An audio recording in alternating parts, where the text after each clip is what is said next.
بسم اللہ الرحمن الرحیم۔ السلام علیکم محترم ناظرین، اگر اب روزانہ اکیلا کھانا شروع کر دیں تو آپ کا وزن بڑھنا شروع ہو جائے گا۔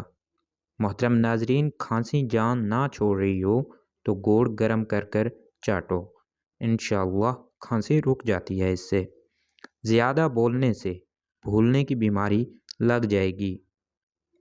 محترم ناظرین، رات کے وقت تارے گننے سے نیند جلدی آ جائے گی۔ پکے ہوئے ٹماٹروں کا تازہ رس چھوٹے بچوں کو دن میں 2 بار دیں، بچے صحت مند رہتے ہیں۔ کالا نمک، سونف اور اجوائن ہم وزن لے کر ان کی پھکی بنا کر رکھ لیں۔ 1 چمچ کھانے کے 5 منٹ بعد پانی کے ساتھ کھا لیں، سب کھایا پیا ہضم ہو جائے گا اور پیٹ بھی آپ کا ہلکا پھلکا ہو جائے گا۔ محترم ناظرین، سونے سے پہلے کچھ دیر چل لینے سے دل کی بیماری کا خطرہ نہیں ہوتا۔ ناظرین، مہینے میں صرف 2 بار بکرے کے پائے کھا لو، آپ کے پٹھے اور گھٹنے مضبوط ہمیشہ کے لیے رہیں گے۔ اگر آپ سوتے وقت خواب نہیں دیکھتے تو اس کا مطلب یہ ہے کہ آپ کا دماغ ٹھیک طریقے سے کام نہیں کر رہا۔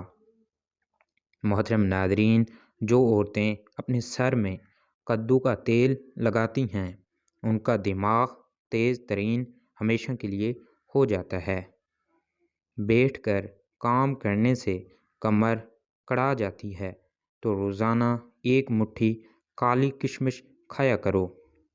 اکثر رات کے وقت پاؤں کے تلے جلتے محسوس ہوتے ہیں، اس کے لیے تخم ملنگا، گوند کیترا اور اسبگول تینوں ملا کر پاؤڈر بنا کے دودھ میں 1 چمچ شامل کر کر پی جائیں۔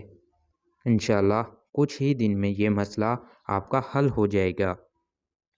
محترم ناظرین، آلو بخارا ہائی بلڈ پریشر کو کنٹرول رکھتا ہے۔ آلو بخارا کھانے سے ہڈیاں ہمیشہ کے لیے مضبوط ہوں گی۔ ناشتہ چھوڑنے سے بدن پھول جاتا ہے اور معدہ ہمیشہ کے لیے سست ہو جاتا ہے۔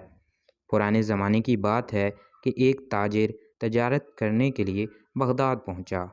پہلے وقتوں میں تجارت کا یہ قانون تھا کہ جس ملک میں تاجر تجارت کے لیے جاتا تھا وہاں سب سے پہلے بادشاہ سے ملاقات کرتا تھا، اس کو اپنا سارا سامان تجارت دکھاتا اور اس کی خوبیوں اور انفرادیات سے آگاہ بھی کرتا تھا۔ چنانچہ اس تاجر کو بھی بغداد پہنچنے کے بعد بادشاہ کے در میں پیش کر دیا گیا۔ تاجر نے بادشاہ کے پاس پہنچ کر تحائف بھی پیش کیے، پھر اپنا مال تجارت نکالا اور اپنی ایک ایک چیز کی خوبی بیان کرتے ہوئے دکھانے لگا۔ حضور، یہ پانی سے چلنے والی گاڑی ہے، یہ قلم چیک کریں، یہ میں نے جاپان سے بہت مہنگے دام میں خریدا ہے اور یہ خالص ریشم کی تار سے بنا ہے۔ تاجر نے اپنے ایک ایک مال کی اہمیت بیان کی۔ بادشاہ مسکراتے ہوئے بولا، بہت خوب، ساری چیزیں بہت عمدہ اور نایاب ہیں جو تم نے جاپان اور ایران اور یونان سے خریدی ہیں۔ یہ تو بتاؤ، تمہاری ہماری شان میں کوئی چیز دکھائی نہیں دی؟ تاجر نے بادشاہ کو متاثر کرنے کے لیے، یوں تو بادشاہ سلامت، آپ کی شان بہت ساری اشیاء تھیں، لیکن جو چیز مجھ کو پسند آئی اس کو حاصل کرنے کے لیے مجھے کچھ عرصہ وہاں پر قیام کرنا پڑتا، جبکہ میرے پاس صرف 1 ہی دن کا وقت تھا۔ بادشاہ نے پوچھا، اچھا یہ بتاؤ کہ وہ کیا چیز تھی جو جلدی حاصل نہیں ہو سکتی تھی؟ تاجر بولا، جناب وہ ایک موتی ہے اور اس کی خاص بات یہ ہے کہ وہ دوسروں کو بانٹنے سے بڑھتا ہے، اس کو کوئی چرا بھی نہیں سکتا اور اس موتی سے بہت سارے زیور بنا کر پہنے جا سکتے ہیں۔ محترم ناظرین، بادشاہ تاجر کی بات کو سن کر بڑا متاثر ہوا اور بولا کہ میں اس کو حاصل کرنا چاہتا ہوں۔ اس نے فوراً اپنے ایک خاص وزیر کو سامان اور سواری کی اس ہدایت کے ساتھ روانہ کیا کہ اب وہ موتی لے کر ہی لوٹے۔ وزیر اپنے مقصد کے لیے نکل پڑا۔ پہاڑوں، صحراؤں اور جنگلوں، غرض یہ کہ ہر جگہ کی خاک چھان ماری، وادی گھوما، ہر بندے سے اس نے 9 دینہ نیاب موتی کا پوچھا، مگر سب نے یہی بولا کہ ایسا کوئی بھی موتی نہیں ہے جو چوری بھی نہ ہو سکے اور بڑھتا بھی رہے، بہت سارے زیور بھی ساتھ میں بن جائیں۔ لوگ تو اس کی بات سن کر مسکراتے اور کہتے کہ یہ مسافر کو پاگل ہو گیا ہے۔ یوں ہی اس سفر میں مہینوں گزر گئے، نا امیدی کے سائے گہرے ہو گئے، لیکن بادشاہ سلامت کے سامنے ناکام لوٹنے کا خوف اس کو چین نہیں لینے دے رہا تھا۔ محترم ناظرین، وزیر نے ہر ممکن کوشش کر لی، لیکن ایسا موتی کہیں نہ ملا۔ آخر کار وزیر نے واپسی کا ارادہ کر لیا۔ وزیر اپنے ناکام لوٹنے پر زار و قطار رونے لگا اور پریشان بھی تھا کہ میں جا کر کیا بادشاہ کے سامنے منہ دکھاؤں گا۔ روتا ہوا جنگل سے گزر رہا تھا۔ رات بھی کافی ہو چکی تھی اور وزیر بہت زیادہ تھک بھی گیا تھا۔ ایک درخت کے پاس آرام کے ارادے سے لیٹ گیا۔ اچانک اسے لمحے ایک روشنی اس کی جانب پڑتی ہے۔ پہلے تو وہ وزیر ڈر گیا، مگر پھر ایک آواز نے اس کو حوصلہ دیا کہ اے نوجوان، ڈر مت، میں ایک اچھی پری ہوں۔ تو بتا، تیرے ساتھ کیا مسئلہ ہے؟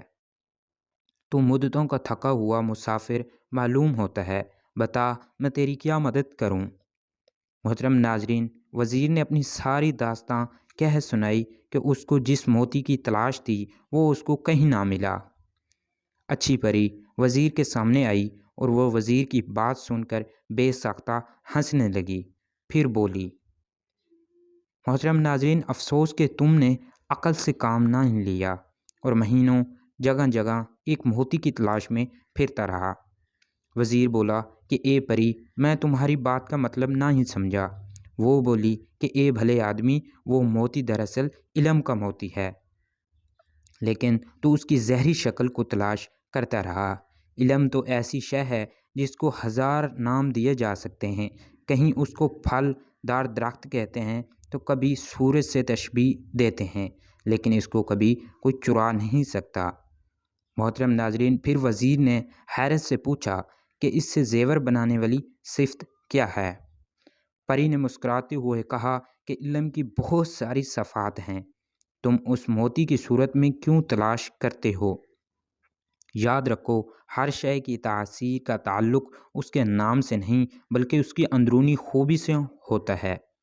اسی طرح علم بھی ایک نایاب موتی ہے کہ جس کو یہ حاصل ہو جائے وہ اسے ایسے سج جاتا ہے جیسے انسان زیور پہن کر سجتا ہے، اور اس کو کوئی بھی چرا بھی نہیں سکتا، بلکہ یہ تو بانٹنے سے اور بڑھتا ہے، گھٹتا نہیں ہے۔ وزیر بڑے غور سے پری کی بات کو سن رہا تھا اور بالآخر اس بات کا قائل ہی ہو گیا کہ واقعی علم ایک ایسا موتی ہے کہ جس کے پاس ہو وہ دراصل دنیا کے سب سے قیمتی زیور کا مالک بن جاتا ہے۔ وزیر نے پری کا شکریہ ادا کیا، جس کے بعد اچھی پری وہاں سے غائب ہو گئی۔ محترم ناظرین، اب وزیر بہت خوش تھا اور اپنی کامیابی کے گیت گاتا ہوا اپنے ملک روانہ ہو گیا۔ وہاں پہنچ کر اس نے بادشاہ کو علم کے موتی کے بارے میں بتایا اور سمجھایا، تو بادشاہ بھی پری کی بات کا قائل ہو گیا کہ صرف علم ہی وہ موتی ہے جس کو کوئی چرا نہیں سکتا۔ محترم ناظرین اور پیارے بھائیوں اور بہنوں، علم ایک ایسا موتی ہے کہ جس کی چمک دھمک زمین و آسمان، فرش سے عرش تک ہے، اور علم کے ایسے موتی کی روشنی میں ہی انسان اس کائنات خالق و مالک تک رسائی حاصل کر سکتا ہے۔ محترم ناظرین، ہمیشہ جوانی چاہتے ہو یا سادے سے کام کیا کرو، روزانہ نہار منہ نیم گرم پانی پی لیا کرو، کھانے کے بعد ادرک کا ٹکڑا چبا لیا کرو۔ بدن کی جلد ہمیشہ جوان رکھنی ہے تو توری کی سبزی زیادہ سے زیادہ کھا لیا کرو۔ جوا اور باجری کی روٹی کھانے سے انسان ہمیشہ جوان نظر آتا ہے۔ محترم ناظرین، زیادہ گرم چیزیں کھانا دل کو کمزور کر دیتی ہیں۔ بانجھ پن زیادہ موٹاپے میں بھی ہوتا ہے۔ پیشاب کے بعد بھی قطرے وغیرہ آنا معدے کے خراب ہونے کی علامت ہے۔ اگر روٹی کھاتے وقت منہ کے اندر کڑوا ذائقہ محسوس ہو تو بخار کا حملہ ہونے والا ہے، اور اگر کھانے کے بعد فوراً پیشاب آ جاتا ہے تو آپ کا معدہ کمزور ہو چکا ہے۔ محترم ناظرین، جسم کی خارش ایک عذاب ہے۔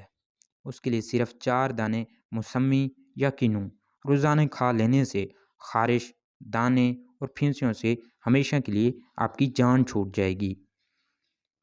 ناظرین، منہ ہاتھ دھوئے بغیر جو کھانا کھاتے ہیں ان کی یادداشت ہمیشہ کے لیے کمزور ہو جاتی ہے۔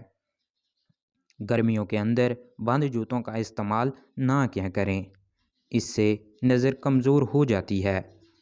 نیم گرم پانی میں شہد شامل کر کر پی لو، گردوں کی بیماری کبھی بھی نہیں لگتی۔ چھوٹے بچہ ایک کیلا روزانہ کھا لیں تو ان کی ہڈیاں ہمیشہ کے لیے مضبوط رہتی ہیں۔ محترم ناظرین، صبح ناشتے کے بعد 2 انجیر کھا لیا کرو، اس سے لکوڑیا جڑ سے ہمیشہ کے لیے ختم ہو جائے گا۔ جن لوگوں کو معدے کا مسئلہ رہتا ہے ان کے لیے انگور بے حد ہی فائدہ مند چیز ثابت ہے۔ معدے کی کمزوری کے لیے امرود روزانہ کھائیں۔ کھیرا روزانہ کھانے کے ساتھ لازماً سے استعمال کیا کریں، یہ مختلف بیماریوں سے بچاتا ہے۔ تیز پتے کی چائے پی لینے سے ہاضمہ ٹھیک رہتا ہے اور پیٹ کا درد اور معدے کی تیزابیت کے لیے بھی یہ چیز مفید ہے۔ شوگر سے بچنا ہے تو کسوری میتھی کا استعمال روزانہ ضرور کرو، بد ہضمی کے لیے بھی مفید ہے۔ مسکراتے رہنے سے بال جھڑنا رک جاتے ہیں۔ پیاز کاٹتے وقت لیموں کو چاٹ لو، آنسو نہیں آئیں گے۔